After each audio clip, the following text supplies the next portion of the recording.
Hey, this is Dave Pryor. Welcome to Agile 2018. Mike Cottmeyer is here. What's up, Dave? I'm going to pour coffee for Mike Excellent.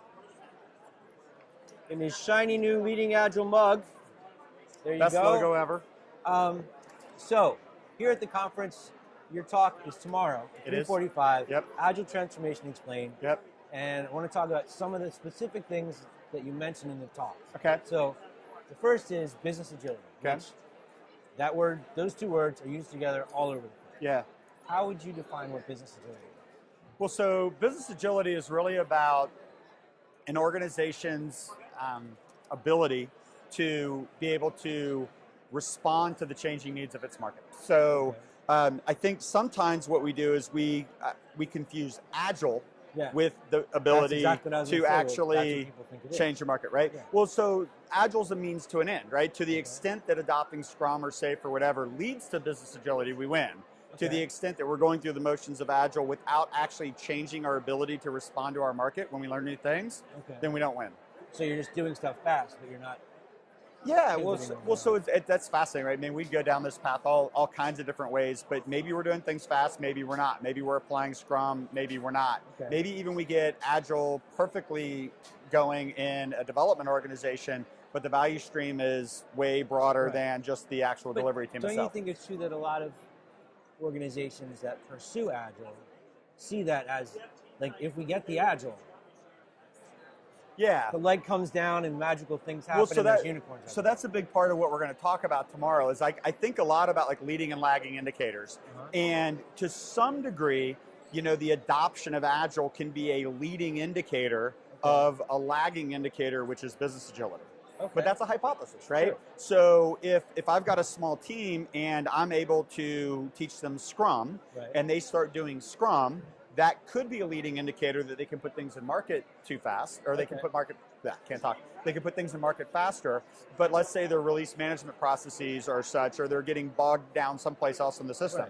They might do great Scrum, could be a leading indicator, but the lagging indicator is that they're, you know, that they can't do it, right? The implementation of Scrum is going to help them see, or whatever practices, see where the other things that are breaking it down are. Yeah, so it's really fascinating, right? So what we have to do, right? So, and again, a big part of what I'm talking about is it's not that Scrum or SAFe or whatever is good or bad or whatever. It's a means to an end, right? It's not the end goal. Implementing Agile is not what we're trying to do. What we're trying to do is increase the ability to be responsive. Be responsive to our market. So to the extent that Agile helps us do that, that's awesome. If it doesn't, then there's inevitably going to be more to the story. Yeah. So one of the things I know you're going to cover in your talk is about working with leadership to figure out what kind of outcomes we pursue. Yeah.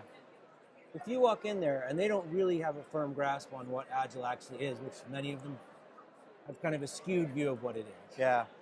How can they possibly define those outcomes if they don't have the context? Or how do you help them see that? Well, from our point of view, right, by doing things like this, right, so now you're getting into like how do you prepare your market and all kinds of different things. Like, so we're out talking about what does it take to really do Agile the right way? What does it take to really do an Agile transformation? What are all the different things that need to be changed?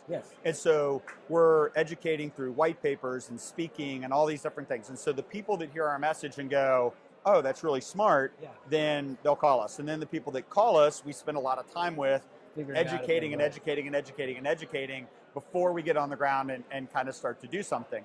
And so like one of the big things that is kind of baked into this particular talk is that there's this thing like hire a bunch of coaches, run through a bunch of training, give it a lot of time, let the team struggle and fail, and then maybe at the end of 6, 12, 18, 24 months, we've gone Agile. And what I believe is that investment is too long. We need shorter term hypotheses, right? Trust and influence. Well, okay, let's not go down there yet, right? So the challenge is that well, it's like if you want to like have a different conversation, we can talk about that, right? But they're related. Well, okay, sure, right? So where I was going with what you asked me is that if we want to get a piece of the organization to a particular state, it might take us 12 to 18 months to get them to that particular state, right? But just like with Agile product development, we have to figure out what are we trying to bring to market in 3 months? What are we trying to bring to market in 6? What are we trying to bring to market in 9 or 12, right? And so we've developed this thing we call base camps, where a base camp is an intermediate state on the journey. Sure. So we're going to say we're going to create an economic hypothesis. We spend a certain amount of dollars, we invest in a certain amount of change. In 3 months, we're going to get to a state. And then in 6 months, we're going to get to a state. And then in 9 months, we're going to get to a state. Right. But even 3 months is too long. So now we're going to say, okay, what's going to be the state of the organization in 2 weeks, in 4 weeks, in 6 weeks, right? And so we have this idea, we talk about outcomes-based planning. And so we don't know exactly where we can get an organization to be, but we have a hypothesis on where we want to get the organization to be. And then we want to break that hypothesis into a series of smaller experiments. Just like you would building software. Just like you would build software. And then as we move and we do activity and coaching and training and all those different things, and we learn, right? We moved, was this hypothesis valid? Do we need to pivot? Do we need to adjust? Okay, this one was right. Do we need to go to the next one? Do we need to go to the next one? So what we're trying to do is rather than say, focus on the outcome that you're trying to yeah. get. And so instead of trying to say, there's this big thing, spend money, let's hope for the best, how do we get it to where we can start making smaller bets and start justifying the economics of the transformation earlier? Smarter bets, right? Yeah. So the thing that you brought up around the trust influence loop, I just don't know if our audience knows what that is. Well, no, because we can go back and they can watch that. Okay, yeah, because we did a whole podcast around that. Yeah. Yeah, so basically what that is, it's like whenever you're working with an organization, whether it's us as external and consultants or whether it's somebody who's an internal coach, there's two things that you've got to do. You've got to influence somebody to change, right? That's the influence side, obviously. And then you've got to earn and maintain trust by doing what you say you're going to do, right? So just like with sprint planning, if we're doing a sprint every 2 weeks and we're saying, look, we committed to this amount of work and we delivered it or some portion of it, we begin to earn trust with our product owner because we have a constant history or track record of actually performing, right? So what's the analog in an agile transformation, right? We have to start to say, we have to kind of do sprint planning. What are we going to try to accomplish? What's going to be the business value we deliver in 2 weeks? What's going to be the business value we deliver in 4 or 6 or 8?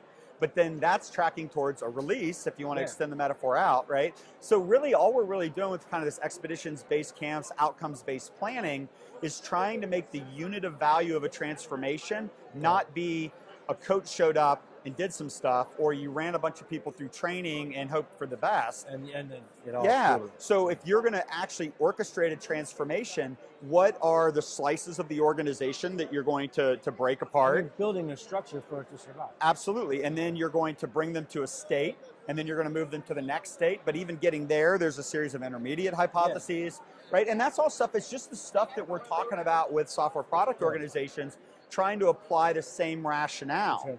The unit of value is what's the big thing, right? The unit of value is not a trained person. The unit of value is not a scrum master hired. The unit of value is an organization that has been transformed, right? And that's too big for most companies. So we need hypotheses for how we're going to break big organizations into small ones, and then long transformation journeys into short ones. And then even with the intermediate steps, like how do we measure and validate those hypotheses as we go? Okay. Make sense? It does. Okay, cool. Now I want to switch topics. Okay, pivot on me, So one of the things that you talk about in the description for your session is about a communications plan. And I got to that, I was like, wow, okay.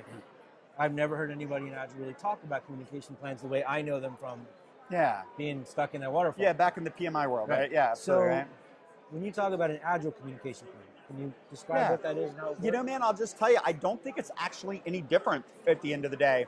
Because, you know, you think about like back when you were working in PMI and I was working in PMI, what you want to do is you want to have a strategy for keeping people engaged and informed with what we're doing, okay? And now, again, I don't know where everybody's mindset is on this, but if you're basically just showing up, coaching, training people, hoping for the best, what is there to communicate? We're just kind of going about our business and, you know, hopefully we're getting better over time. But if we're operating in kind of a structured roadmap, release plan, sprint planning kind of metaphor, what we need to do is we need to let people know what's going on organizationally. We need to let people know what is the expected sequence of rollout in the transformation. For the folks that are going through the transformation, what are they tracking towards and what does the end look like? And then, you know, how are we making progress along the way? How are we celebrating victories. So I think of change management, or excuse me, communication planning as part of kind of a change management strategy. Sure. If we don't create safety within the enterprise for people to feel good about what's happening, then they start creating their own narratives within the organization. And they want to help. Well, yeah, right. So somebody heard something, so therefore, this is great, this is not, this is messing up, this is awful, Agile's working, Agile's not.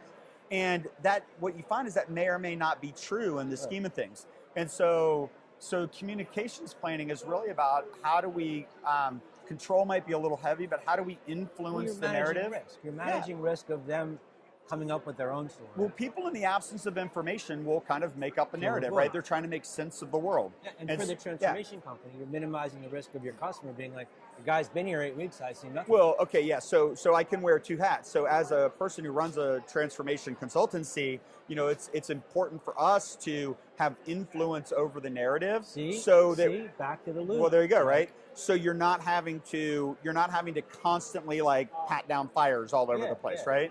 But as an internal change agent, you still have to do that, right? Yeah.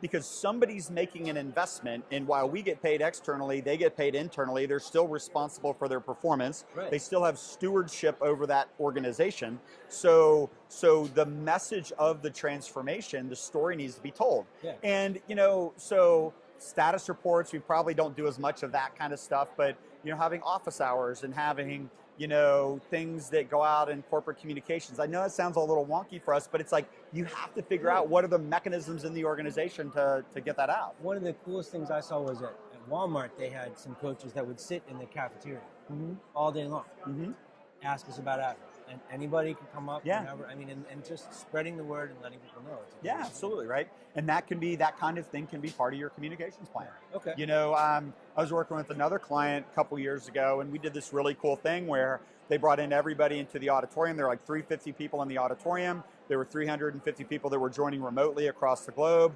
And, it was like a one-on-one, kind of like a fireside chat kind of a thing, where the executive in charge was just like asking me questions about stuff.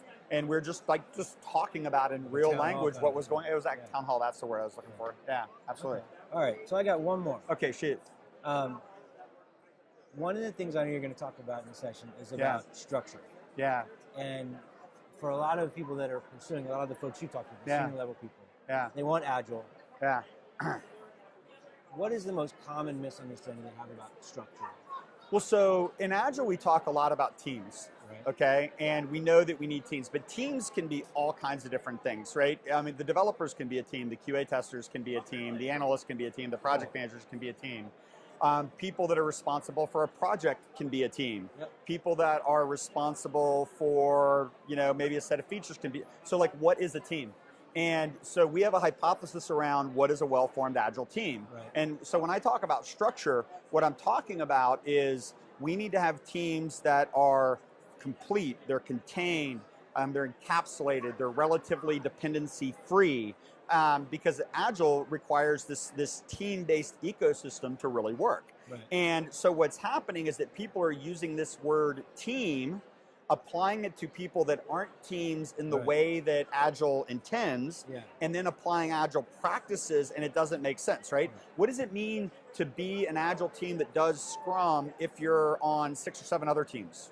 Or you're Matrix, or you don't have everything necessary to deliver your backlog, right? Everything within Scrum starts to break down. So when I talk about structure, when we go like super down this rabbit hole, we think about business capabilities and shared services and different parts of the organization, feature sets. SAFe kind of uses value streams. That can be a way of thinking about it.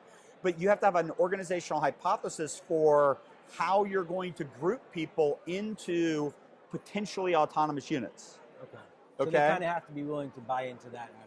Yeah, well, I mean, it's like, so what I tell people all the time is I like, look, you don't have to, but if you want Agile to work, you got to, right? It's so now where I was going is like the transformation isn't about teaching that team Agile. Transformation is about creating the conditions within the enterprise where that team can be formed, right? It's so like, but what you realize is you go into these companies that are trying to adopt Agile, and the distance from where they are today to where they need to be in the future to form these kinds of teams is super long, right? So what are we gonna do? We're gonna train them on Scrum and hope for the best? or are we going to put together a strategy for how we're going to begin forming those teams over time, and creating the ecosystem. So and it initially the conditions for their success are not going to be in place. So what you find is that they need more guidance, more instruction, and I don't mean coaching, but more specific, intentional backlog. They need to understand where their dependencies are. The fact that they don't have everything and everyone necessarily needs to be managed. So the transformation strategy usually starts with forming a hypothesis for how we're going to form teams, creating mechanisms organizationally for where those teams are going to get backlogged. Okay. And then we kind of put the organization in place we want, and we hold it together. And then as we can start to improve the team strategies and break dependencies and do all those things, we can start to deprecate some of the controls. Okay. Chris Beal, one of the guys, the executives on my team, talked about when it clicked for him what we were doing. He said, basically, we're designing for the organization we want, and then we're putting compensating controls around it because we know that it doesn't have everything it needs. Okay. And then as we begin getting it the things that it needs, we begin to start peeling back some of the compensating controls. Okay. Now, the risk of that strategy is that sometimes when you organize it right and you put in the compensating controls, it works way better than it was before. So there's this tendency to want to stop. Okay. Now, again, I'm all for better than we were before. It's a little sad when you don't get as good as you could have been, but it's still moving in the right direction, right? Yeah, so, but there's also probably a point where it's good enough, at least at that point. It's a minimally viable agile transformation. Yeah, absolutely, right? Yeah. And then they get to decide if they want to invest further, because there's some parts of the organization, like when you're dealing with mainframe teams and things, where you're just never going to get the level of enterprise refactoring that you need in order to be or legacy refactoring you need in order to be able to create teams that are supporting services and feature sets. It's okay in some contexts. It's not okay in others, right? Okay. So, yeah. Cool. All right. So this is tomorrow at 3:45. Tomorrow at 3:45. And we're going to stop because we just made it through a whole interview without talking about food or the fat guy on the couch. There you go. So, good job. What can I say? Can I do one plug for the talk? One of the things that we're doing is really cool, and the reason why I want to tell you about it is because I put a lot of work into this last week, and the marketing and branding team put a ton of work into it. Because our talk is so broad this year, I mean, we're hitting, the why, what, how, who, everything from business case to how you hire team members to do the work, right? It's super, super broad. So what we did is we wrote a paper that goes with the talk. And what's cool about it is that the talk is color-coded to the paper, right? All the icons are the same. So if you listen to the talk or you catch like a snippet of it on video. It's like one of those read-alongs. Yeah, you can go and you can download the paper, and the paper will give you more information about all the things that I just blew over the course of that hour and 10 minutes. Awesome. So it's actually rather impressive. So shout out to Tim Zach. It's leadingagile.com/white paper. I don't believe it's up yet. It's going to go live right in conjunction with the talk. Okay. So we'll have this whole social campaign that's going on around it. So if anybody can't be here, they can get, I think we're going to be able to tune in either to the beginning or the end of the talk. Okay. And then slides will be immediately available, and they can download the white paper. Okay. And it'll give them kind of the information in written form that we're going over in the talk. So yeah, it's very cool. You can check the show notes for links to that stuff. Yep. And if you're here, go check out my stuff. Come hear me talk and ask me questions and stuff. All right, dude. Thanks a lot. Awesome, man. Thanks, Dave. All right, so we'll be back in a couple minutes with more interviews all day long. I'm live from the Agile conference in San Diego. San Diego. That's where we are. San Diego. Right, cool. Thanks.